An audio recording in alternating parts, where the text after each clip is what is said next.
بسم اللہ الرحمن الرحیم۔ السلام علیکم ناظرین، آپ دیکھ رہے ہیں فروشی ٹی وی۔ آپ کو خبر سے آگاہ کرتے چلیں، چھٹی کے روز لاہور پولیس آپریشن ونگ کی جرائم پیشہ افراد کے خلاف کارروائیاں، ناجائز اسلحہ، منشیات، فروشی، ویلنگ، پتنگ، بازی اور دیگر جرائم میں ملوث 356 ملزمان گرفتار۔ D I G operations Sajid Kiani. اسلحہ ایکٹ کی خلاف ورزی پر 18 مقدمات درج، 18 ملزمان گرفتار کیے گئے۔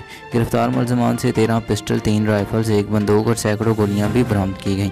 منشیات فروشوں کے خلاف کارروائیوں کے دوران 34 ملزمان گرفتار کیے گئے۔ منشیات فروشوں کے قبضے سے 15 کلو 568 گرام چرس، 42.5 گرام آئس برآمد کی گئی۔ منشیات فروشوں سے 164 لیٹر شراب بھی برآمد کی گئی۔ امروز پتنگ بازی ایکٹ کی خلاف ورزی پر 282 ملزمان گرفتار کیے گئے۔ گزشتہ روز پولیس آپریشن ونگ نے 3 گینگز کے 7 ملزمان کو بھی حراست میں لیا۔ ہوائی فائرنگ کرنے پر 3 جبکہ 1 ویلنگ کرنے والوں کے خلاف 12 مقدمات درج کیے گئے۔ قمار بازوں کے خلاف کارروائیاں کرتے ہوئے 2 مقدمات درج، 7 ملزمان کو حراست میں لے لیا گیا۔ D I G operation Sajid Kiani. مزید خبروں اور اپڈیٹس کے لیے دیکھتے رہیں فروشی ٹی وی۔ چینل کو سبسکرائب کرنا مت بھولیے۔ شکریہ۔